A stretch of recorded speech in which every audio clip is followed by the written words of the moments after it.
تو اقبال کا فلسفہ حیات جو میں سمجھا ہوں، گو کہ یہ لفظ ان کے اس فلسفہ کو سمجھنے کے لیے ناکافی ہیں، یا ان لفظوں کے اندر یا ان اشعار کے اندر یا ان مصروں کے اندر ہم اقبال کے فلسفے کو سمو نہیں سکتے، لیکن پھر بھی میں کوشش کروں گا کہ کسی حد تک اس کی وضاحت ہو سکے۔ تو اقبال کا جو فلسفہ حیات ہے، وہ کسی نے کہا تھا حیات لے کے چلو، کائنات لے کے چلو، چلو تو سارے زمانے کو ساتھ لے کے چلو۔ اقبال کا ایک فلسفہ حیات تو یہ ہے۔ اور اقبال نئی جہت کی بات کرتے ہیں، تو اقبال یہ کہتے ہیں کہ کچھ لوگ تھے، یہ اقبال کے فلسفہ حیات سے متعلق بات کر رہا ہوں، یہ ان کا کوئی شعر نہیں کوٹ کر رہا، کہ کچھ لوگ تھے جو دنیا کے سانچوں میں ڈل گئے، اور کچھ لوگ تھے جو دنیا کے سانچے بدل گئے۔ اقبال ان نوجوانوں کی بات کرتا ہے جو دنیا کے سانچوں کو بدلنے کی بات کرتے ہیں۔ اور اقبال کی فکر کیا ہے نوجوانوں کے حوالے سے، اس کی میں وضاحت یوں کرنا چاہوں گا۔ جو آپ نے عقاب کی بات کی یا شاہین کی بات کی، تو علامہ اقبال ایک جگہ تو یہ کہتے ہیں کہ محبت مجھے ان جوانوں سے ہے ستاروں پہ ڈالتے ہیں جو کمند۔ تو اس سے مراد یہ ہے کہ قرآن جو کہتا ہے الم تروا ان اللہ سخر لکم ما فی السماوات والارض، یعنی تسخیر کائنات کی بات کرتے ہیں۔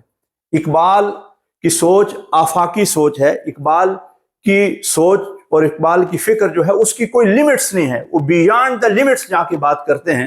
اور جب اقبال نوجوانوں سے مخاطب ہوتے ہیں تو وہ پھر یہ کہتے ہیں کہ عقابی روح بیدار ہوتی ہے جب جوانوں میں، تو نظر آتی ہے اس کو اپنی منزل آسمانوں میں۔ تو عقاب کی جو بات کرتے ہیں اس میں بھی ایک فلسفہ ہے، شاہین عقاب جس کو آپ کہتے ہیں۔ اس سے مراد یہ ہے کہ عقاب وہ پرندہ ہے جس کی اڑان اونچی ہوتی ہے، اور جو انتہائی تیز نظر جس کی ہوتی ہے، جو اپنے سے بڑے دشمن کے ساتھ جو ہے وہ مقابلے کے لیے تیار ہو جاتا ہے، اور کسی بھی صورت میں کسی بھی قیمت پہ وہ ہار ماننے کے لیے تیار نہیں ہوتا۔ اس کے اندر ایک خودی ہوتی ہے، اور اس کے اندر ایک غیرت ہوتی ہے کہ وہ کسی دوسرے کے مرا ہوا جو ہے وہ شکار اس کو نہیں کھاتا۔ تو الغرض اگر اس پہ بات کریں تو بات طوالت اختیار کر جائے گی۔ تو اقبال کا جو نوجوانوں کے حوالے سے فلسفہ ہے، اقبال علیہ رحمہ وہ یہ کہتے ہیں نوجوانوں سے کہ تم جو لوگ ہو، عقابی روح بیدار ہوتی ہے جب جوانوں میں، تو نظر آتی ہے اس کو اپنی منزل آسمانوں میں۔ تو وہ زمین کی بات نہیں کرتے۔ اقبال کسی دوسری جگہ یہ کہتے ہیں کہ یہاں جو بھی تو جو ہے تو نہیں ہے زمین کے لیے نہ آسمان کے لیے، جہاں ہے تیرے لیے تو نہیں جہاں کے لیے۔ تو اقبال کا یہ فلسفہ ہے نوجوانوں کے بارے میں۔ اور میں تھوڑی سی اس کی وضاحت میں یہ کہوں گا کہ اقبال جس جوان کی بات کرتا ہے، ایک جگہ اقبال نوجوانوں سے شکوہ بھی کرتے ہیں، وہ کہتے ہیں کہ لہو رلاتی ہے مجھ کو جوانوں کی تن آسانی۔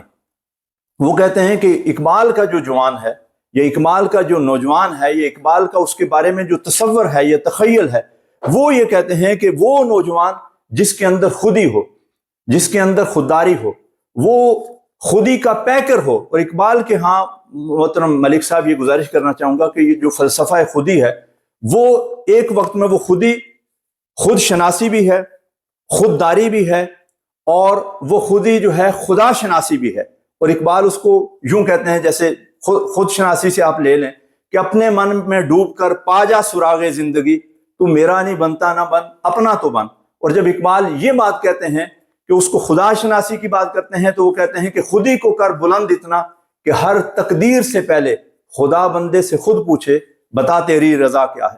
اور اسی کو جب وہ اقبال خودداری کے بارے میں بیان کرتے ہیں تو وہ کہتے ہیں میرا طریق امیری نہیں غریبی ہے، خودی نہ بیچ، میرا طریق امیری نہیں فقیری ہے، خودی نہ بیچ غریبی میں نام پیدا کر۔ تو یہ اقبال کا فلسفہ حیات ہے۔ اگر ہم اقبال کی اس فکر کو لے کے نوجوانوں کو اس طرف موٹیویٹ کریں اور ان کی فکر سے ان کو آگاہ کریں، اور ان کی فکر نوجوانوں کے قلوب کے اندر جاگزیں ہو جائے، تو آپ یقین جانیں کہ وہ قوم جو ہے دنیا میں کسی بھی تمام شعبہ ہے زندگی میں دنیا کو پیچھے چھوڑ سکتی ہے، اور اس کا کوئی ثانی نہیں ہو سکتا۔ جی بالکل حافظ صاحب، یہ آپ بڑی انٹرسٹنگ باتیں کر رہے ہیں۔ دیار غیر میں جو ہے نوجوان نسل کو بہت سے چیلنجز جو ہیں وہ درپیش ہیں۔ آپ بتائیے گا کہ ان چیلنجز کا آپ کس نظر سے ان کو دیکھتے ہیں؟ یہ جو چیلنجز جو نوجوان نسل یہاں پہ زیادہ یہاں پہ آتی ہے، اور مختلف شعبہ جات زندگی جو ہیں اس میں اپنے معاملات طے کرتی ہے اور اس میں جا کے پریشان بہت زیادہ رہتی ہے. اس پہ آپ بتائیے تھوڑا سا. وہ کسی نے کہا تھا نا کہ مجھے راہزنوں سے غرض نہیں، تیری راہبری کا سوال ہے. نوجوان یہاں بھی جو آتے ہیں تو یہاں ہمارے بہت سارے قائدین ہیں جو پہلے سے لوگ موجود ہوتے ہیں، ان پہ بھی بڑی ذمہ داریاں عائد ہوتی ہیں کہ جن چیلنجز کا نوجوانوں کو سامنا ہے یا جن سے وہ نبرد آزما ہے یا جن سے انہیں پالا پڑتا ہے، وہاں پہ وہ ان کی مدد کریں، وہ ان کی رہنمائی کریں. ایک یہ میں اقبال کے حوالے سے ہی بات کروں گا، جو تصور ہمارے ہاں ہے نا لیڈر ہونے کا اور لیڈ کرنے کا. جس زمانے میں ہم سکول میں پڑھتے تھے تو وہاں لکھا ہوتا تھا کہ come to read go to lead. تو ہمارے یہاں لیڈر کا یہ ہے کہ یہ ویسٹ کوٹ پہنا ہے تو یہ لیڈر ہے، یہ اس نے کوئی اس طرح کا کپڑے پہنے ہوئے ہیں تو یہ لیڈر ہے. تو لیڈر کی یہ پہچان بڑھ گئی ہے، یا اس کے پاس گاڑی ہے، اس کے پاس لگژری لائف یہ گزار رہا ہے تو یہ لیڈر ہے. علامہ اقبال کہتے ہیں کہ سبق پڑھ پھر صداقت کا، عدالت کا، شجاعت کا، لیا جائے گا تجھ سے کام دنیا کی امامت کا. تو یہاں جو نوجوان ہیں ان کو جو چیلنجز ہیں ان سے نبرد آزما کے ہونے کے لیے بھی ضروری ہے کہ ان نوجوانوں کی کردار سازی کی جائے، ان کا کردار بولے. اور کردار سازی ان کی کون کرے گا؟ وہ لوگ کریں گے جو ان سے پہلے آئے، یا وہ لوگ کریں گے، یا ان لوگوں کو کرنا چاہیے، ان کی کردار سازی کرنی چاہیے جو اس سوسائٹی کو لیڈ کرتے ہیں یا جو اپنے آپ کو لیڈر سمجھتے ہیں. اگر وہ اپنے آپ کو لیڈر سمجھتے ہیں تو لیڈر تو وہی ہوتا ہے نا جس کے پیچھے لوگ چلتے ہیں اور وہ لوگوں کی رہنمائی کرتا ہے، وہ صحیح ڈائریکشن پہ، صحیح سمت پہ، صحیح منزل پہ، صحیح مقام پہ ان کو لے کے جاتا ہے. میری یہ گزارش یہ ہے کہ جتنے بھی چیلنجز ہیں ان سے نبرد آزما ہونے کے لیے ضروری ہے کہ یہاں نوجوانوں کی تربیت کے لیے ہم ایسے سیمینارز کریں، ایسے پروگرامز کریں اور ان کی تربیت بھی ہو اور ان کے اندر ایک تنظیم بھی پیدا کی جائے، اور ان کی کہہ لیں کہ بہت سارے حوالوں سے ان کی رہنمائی بھی کی جائے.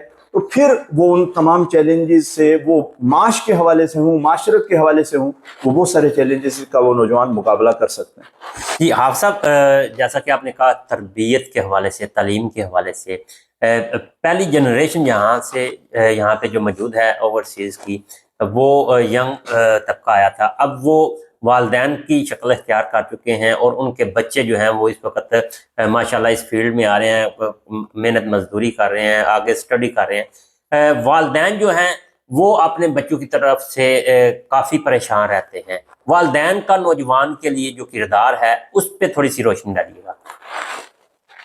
اصل میں گزارش یہ ہے کہ والدین کا بھی ایک کلیدی، بنیادی، آپ سے کہہ لیں کہ انتہائی اہم رول ہے اپنے بچوں کی تربیت کے لیے. میں والدین سے یہ گزارش کروں گا کہ وہ اپنی ترجیحات بچوں کے حوالے سے متعین کریں.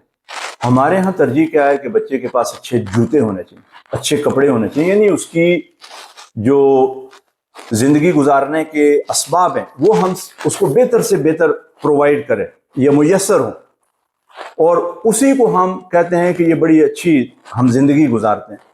اس میں ہم ان ساری چیزوں کی پہ پوری توجہ دیتے ہیں، محنت کرتے ہیں. 15 16 18 گھنٹے تک لوگ کام کرتے ہیں اس لیے کہ بچوں کو بہتر وہ آسائش فراہم کر سکیں، ان کو بہتر سہولیات دے سکیں، ان کے لیے بہترین سے بہتر برانڈڈ جو ہے وہ کپڑے لے سکیں، جوتے لے سکیں اور ان کو وہ خوش رکھ سکیں. میری گزارش یہ ہے کہ یہ ہماری دوسری، تیسری، چوتھی ترجیح ہونی چاہیے، لیکن یہ ہماری پہلی ترجیح نہیں ہونی چاہیے.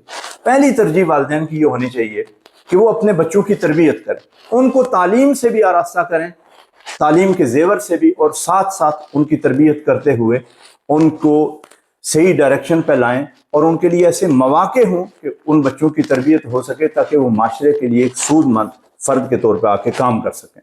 جی بالکل ویور، جیسے کہ آپ نے دیکھا کہ ہم نے چند سوالات جو ہے وہ اٹھائے ہیں اور اس کی جو ہے وہ ان کا جواب جو ہے حافظ صاحب سے لینے کی کوشش کی ہے. ہم انشاءاللہ تعالیٰ اس پروگرام گفتگو کو اس کا سلسلہ جو ہے وہ جاری رکھیں گے اور نیکسٹ جو ہے کسی نئے موضوع کے ساتھ حاضر ہوں گے اور انشاءاللہ تعالیٰ وہ بھی آپ کے لیے انٹرسٹنگ ہوگا. آپ کے سوالات، آپ نے کچھ پوچھنا ہے، کچھ بتانا ہے، جو بھی ہے، یہ پلیٹ فارم آپ کے لیے گفتگو حاضر ہے اور ہم انشاءاللہ تعالیٰ اس کو تواتر سے کرتے رہیں گے. ملک زاہد زمان اور حافظ طارق صاحب کو اجازت دیجیے اس پلیٹ فارم سے. نیکسٹ پروگرام میں حاضر ہوتے ہیں. اللہ حافظ.